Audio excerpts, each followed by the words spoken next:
journey to the capital at a steady 8 miles an hour. Every day the road is packed with Nigerians. The welcome is as tremendous as any Her Majesty has ever been given. And it's a proud welcome, for this is no longer a people in colonial subjection, but a free nation with its feet already firmly on the road to self-government. On this new Nigeria, a country as Pakistan, is rapidly becoming self-governing. Many expect it to become the foremost Negro continent.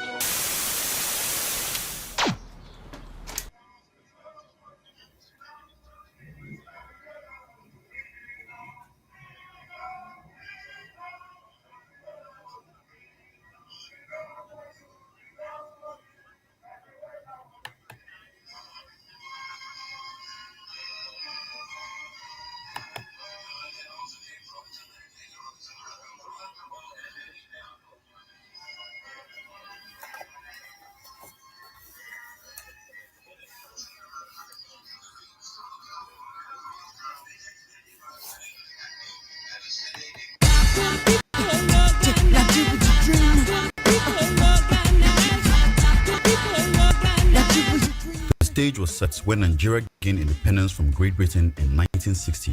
With mineral wealth and a population of over 100 million, it was time for Nigeria to take its place as Africa's first superpower and a stabilizing democratic influence in the continent. But on the contrary, regional conflicts and corruption plagued the nation.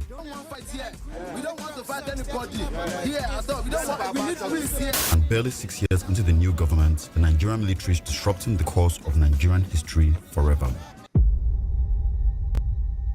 The coup now begins to look more and more like a straightforward military revolt against corruption in government, and one that's likely to last. There was a bloodless coup today in Nigeria, which is Black Africa's biggest and richest nation, the world's 8th largest oil producer.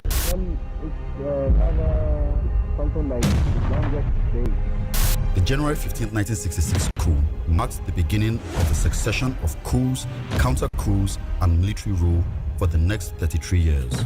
But to truly appreciate the events of the morning of January 15, 1966, it is important that one understands the events leading up to that tragic day. By the time Nigeria gained independence in 1960, the British had carved Nigeria into 3 regions, the north being the largest with predominantly Hausa Fulanis, and the south with 2 competing ethnic groups, the proud and the culturally rich Yorubas in the southwest and the energetic, industrious Igbos in the southeast. In between them were about 250 other heterogeneous tribes. The differences between them were accentuated by religion. The south is predominantly Christian and the north Muslim. Party politics took on the identity and ideology of each of the 3 geopolitical regions. The largest and most dominant party in the northern region was the Northern People's Congress (NPC), with its immensely powerful leader, the Sardauna of Sokoto, Alhaji Sir Ahmadu Bello. He could have been prime minister, but he instead chose to become premier of the northern region and handed over his prime minister chair to his deputy, Tafawa Balewa. You are not a candidate yourself for the federal house. No, I am not. So you would not be federal prime minister? Because I don't want to be. Would you yourself accept appointment if given to you as Governor General? I have nothing to do with that. I would rather live here amongst my own people and carry my traditional title than an imported one. The Western region's dominant party was the Yoruba-led Action Group AG, led by the energetic Chief Obafemi Awolowo, and the Eastern region was dominated by the Nigerian Council of Nigerian Citizens, NCNC, led by the eloquent Dr. Nnamdi Azikiwe. After independence, the NPC took control of the federal government, with Balewa as Prime Minister and Dr. Nnamdi Azikiwe as Governor General in place of the outgoing British incumbent, Sir James Robertson. His title was later changed to President in 1963 when Nigeria became a republic. The northern and eastern regions formed a coalition government at the center, while the western region formed the opposition. Even though Balewa was generally considered a humble man with integrity, he was also viewed, rightly or wrongly, as Ahmadu Bello's puppets by southern politicians. They resented the fact that the country was being ruled by proxy by the Sardauna. I have nothing to do with that. Also, the fact that many southern politicians, such as Azikiwe and Awolowo, were erudite intellectuals, while Balewa and Ahmadu Bello did not have university degrees, made some southern politicians feel that northern politicians were not intellectually fit to rule the country. My good friend, the Prime Minister of the Federation, Alhaji Abubakar Tamama Balewa, in his broadcast the other night, committed what I thought was a faux pas, which a Prime Minister should not commit. On the other hand, northern leaders feared that a Yoruba-Igbo allegiance from the south could swamp them and threaten their political dominance. The acrimony between the regions reached fever pitch in 1963, when the results of a census revealed that the population of the southern region was greater than that of the northern region. The census figures were very crucial because each region's results determined its share of seats in the parliament, and as such, all regions were assumed to have engaged in inflating its population count. However, the results from the south showed an astronomically high rate of population growth, never before seen in the history of mankind. The Prime Minister ordered for a verification of the results, during which an additional 8 million people were added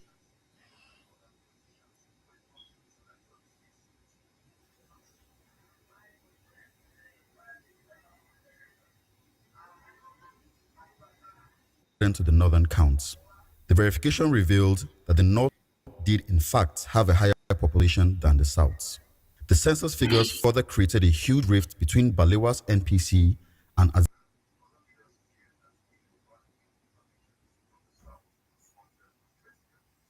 Azikiwe's NCNC, and leaders from both parties traded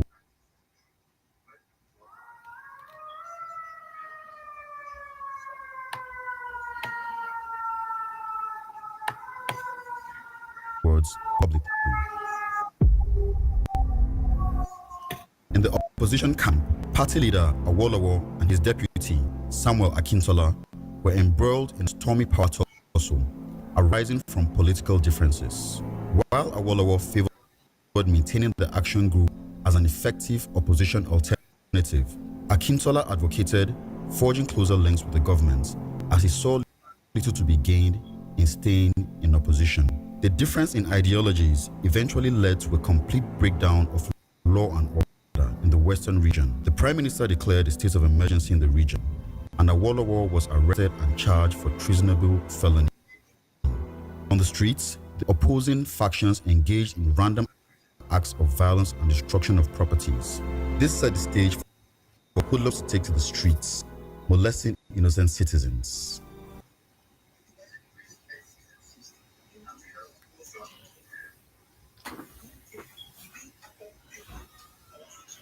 The civil unrest in the region ended the moniker the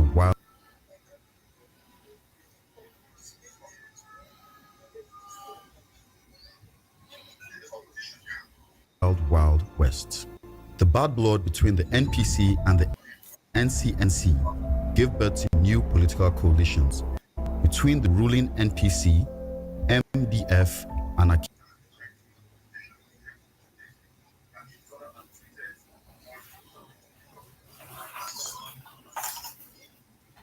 Akintola's NNDP. They merged to become the Nigerian National Alliance NNA.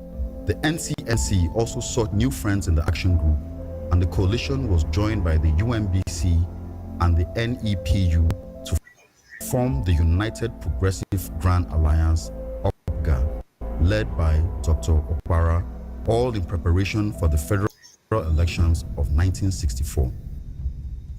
The NPC did not hesitate to frustrate the UPGA candidates in the northern region, so that most of them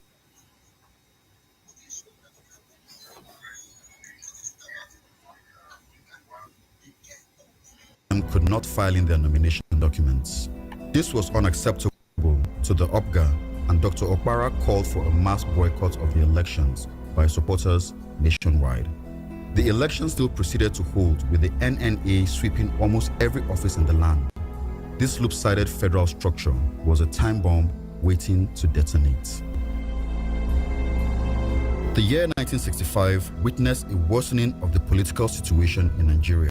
The thief riots against the high-handed Sardauna's government warmed up and showed no signs of abating. It was no doubt a year of political gloom throughout the country. Generally, the people had been disillusioned by the Balewa Akintola Sardauna clique of the NNA. Economic, social, educational, and political problems were not solved. Corruption was rife, and nepotism was the order of the day.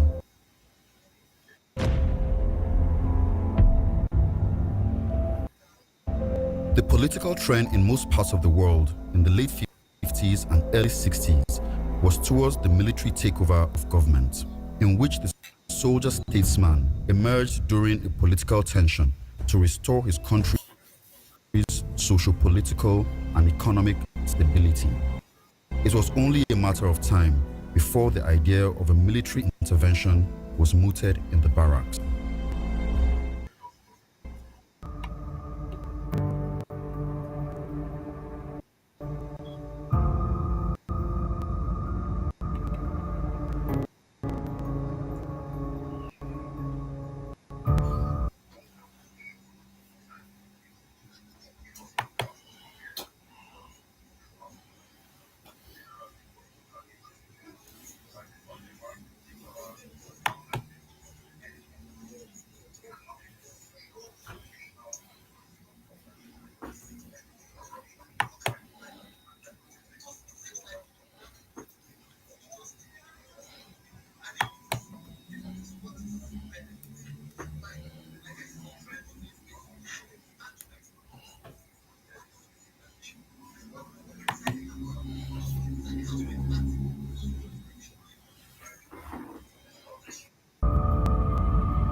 Well, now that you're here, I think we can all proceed.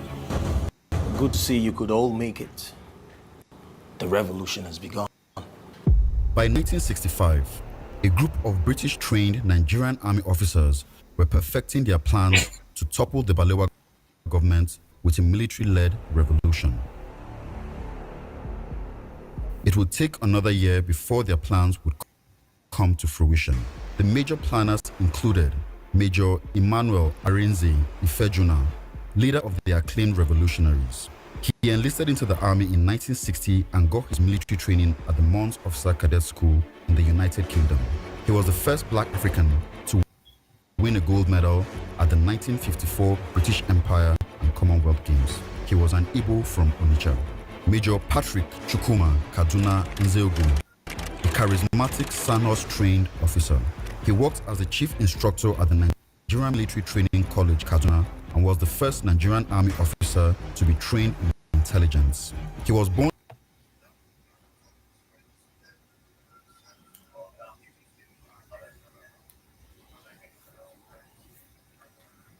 in northern region's capital of Kaduna to Igbo immigrant parents in the Midwest region. Major Adewale Ademoyega. He enlisted into the army in 1961 and also got his training at the Mons Officer Cadet School in the United Kingdom. He was one of the first university graduates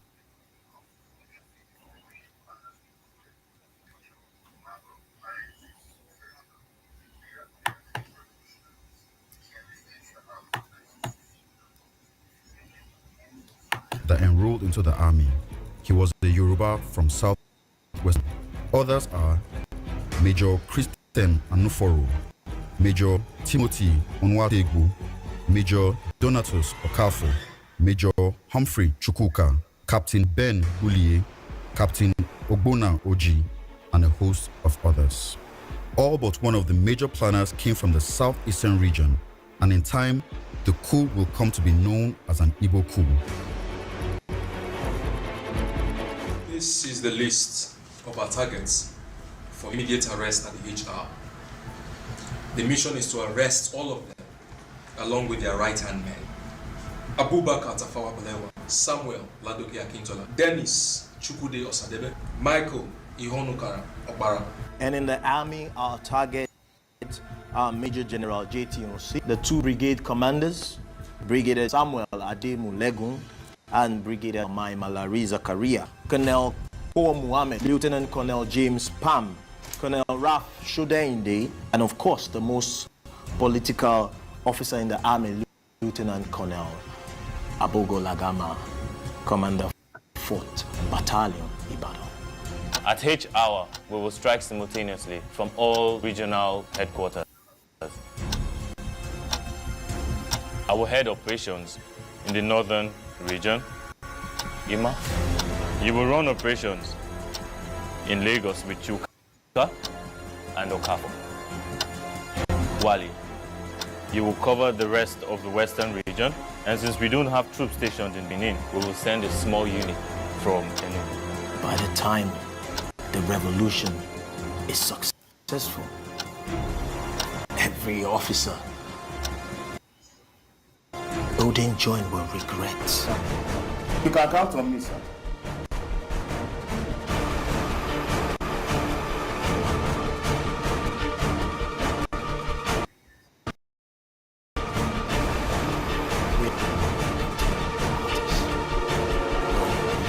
The Revolution Brothers.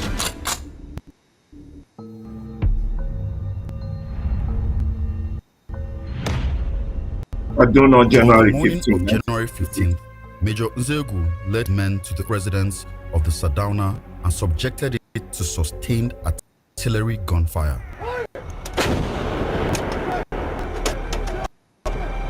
In the weeks leading up to the coup, Nzegu had carried out several reconnaissances on Sardauna's residence, oftentimes using the cover of his office as chief instructor at the NMTC to bring out soldiers for a tactical operation.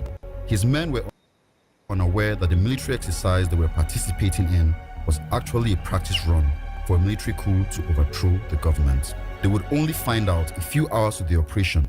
Nzegu personally conducted a search of the residence. When he found the Sardauna hiding with some of his wives and domestic staff, he shot Sir Amadou Bello dead along with his bodyguard and one of his wives. Nzegu's co-conspirator, Timothy Onwatuegu, led a detachment of soldiers to Brigadier Ademu Legun's residence, the general officer commanding 1st Division in Kaduna. Onwatuegu made his way to the bedroom and found him in bed with his wife. They were both shot.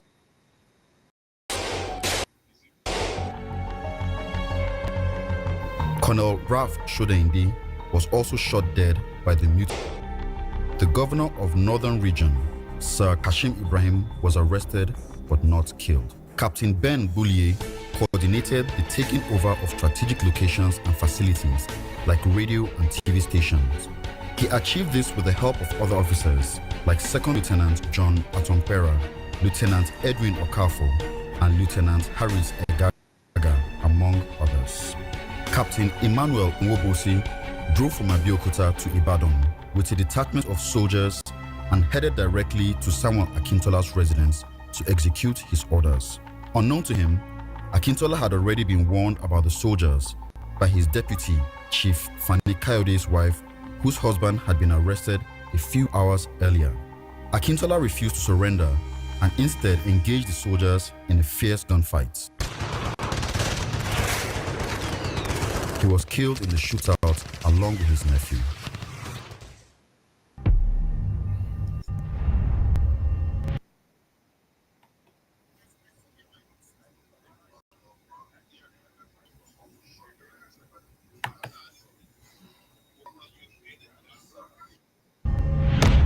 The Lagos leg of the operation was led by Major Emmanuel Ifejuna. Other officers included Majors Admoyega Don Okafor, Chris Anoforo, and Humphrey Chukwuka.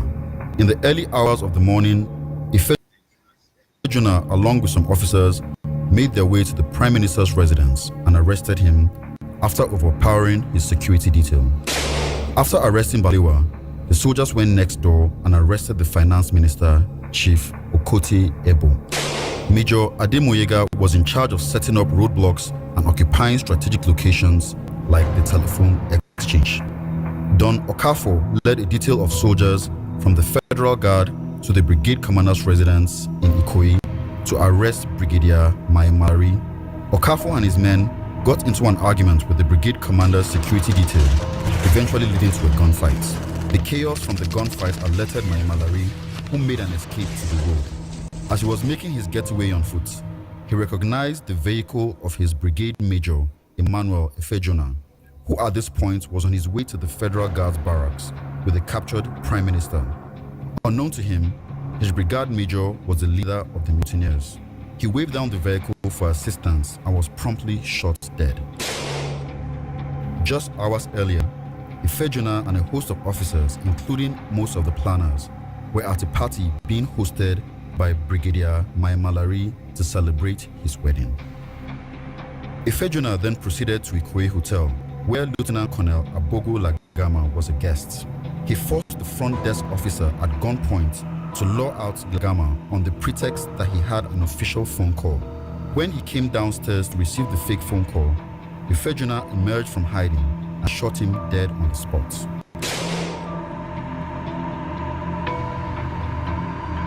Lieutenant Colonels Unegbe and Colonel Ku Mohammed were also accosted and arrested in their homes.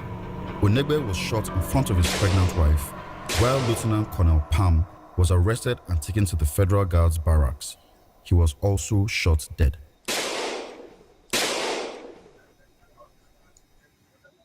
Major Okafor then proceeded with his men to the next target, Major General Aguiyi Ironsi, the general officer commanding. However, they were unable to arrest him because Ironsi was attending a party at another location unknown to them.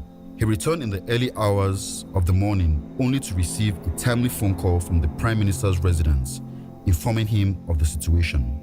At this point, all but one of the Lagos targets had either been killed or arrested by the majors. The experienced Ironsi managed to evade his captors and make his way to 2 Brigade Apapa headquarters. There, he rallied around officers and started planning a counter-attack operation against the mutineers. The 5th Battalion Kano was commanded by the dynamic Oxford-trained Lieutenant Colonel Ojukwu. He was at the parade ground when he received a telegram informing him about the coup. Ojukwu disarmed his soldiers and locked the armory, sending the key to a relative for safekeeping. He also took the Emir of Kano, Alhaji Ado Bayero, to the battalion for his protection. The officer whose responsibility it was to conduct the operation in Kano, Captain Ude, was promptly arrested and detained by Ojukwu. The Kano leg of the coup was a failure.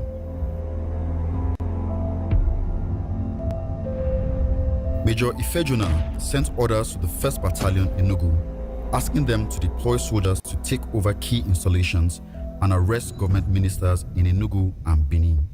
Premier Dennis Osadebe was placed under house arrest, while Dr. Michael Okpara was also arrested.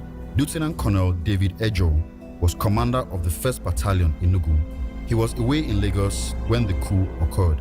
When he reported to the GOC Ironsi, he was ordered to fly back to Enugu and crush the rebellion, but not before he was squarely scrutinized to know what side he was playing for. Ejo flew back to Enugu and took charge of the situation. Back at 2nd Battalion Ikeja, Ironsi had mobilized a team of loyal officers and troops to counter the mutineers. Among those officers was one Lieutenant Colonel Yakubu Gowon. Ironsi ordered the arrest of Ademoyega, Okafor, Chukwuka, and Efejona. By the next morning, word had spread to other army units about the debauchery that had occurred overnight. More officers, including Major Murtala Mohammed and Captain Theophilus Danjuma, joined in the counter-operation to suppress the revolt. Major Okafor's inability to arrest Ironsi marked a turning point in the coup of January 15, 1966. By midday, Ironsi had taken back control of Lagos and all the coup plotters were either arrested or on the run. The nation found itself in a state of confusion, with the Prime Minister and other top government officials assassinated. The surviving members of the Council of Ministers called for a meeting to determine the way forward, given the current situation of things. And by January 16, 1966, the acting president, Dr. Nwafo Orizu, announced to Nigerians that a unanimous decision had been reached to voluntarily hand over the administration of government to the military. The 42-year-old Jew, Major General Aguiyi Ironsi, had been vested with authority as the head of the federal military government and supreme commander of the Nigerian Armed Forces. My main concern is to restore law and order as soon as possible.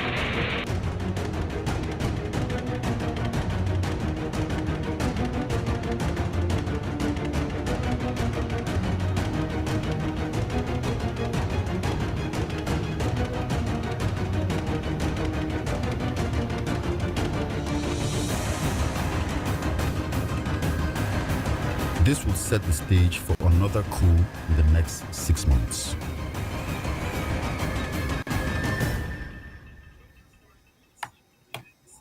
Okay.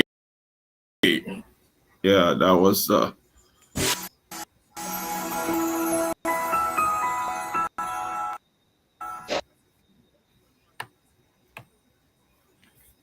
okay.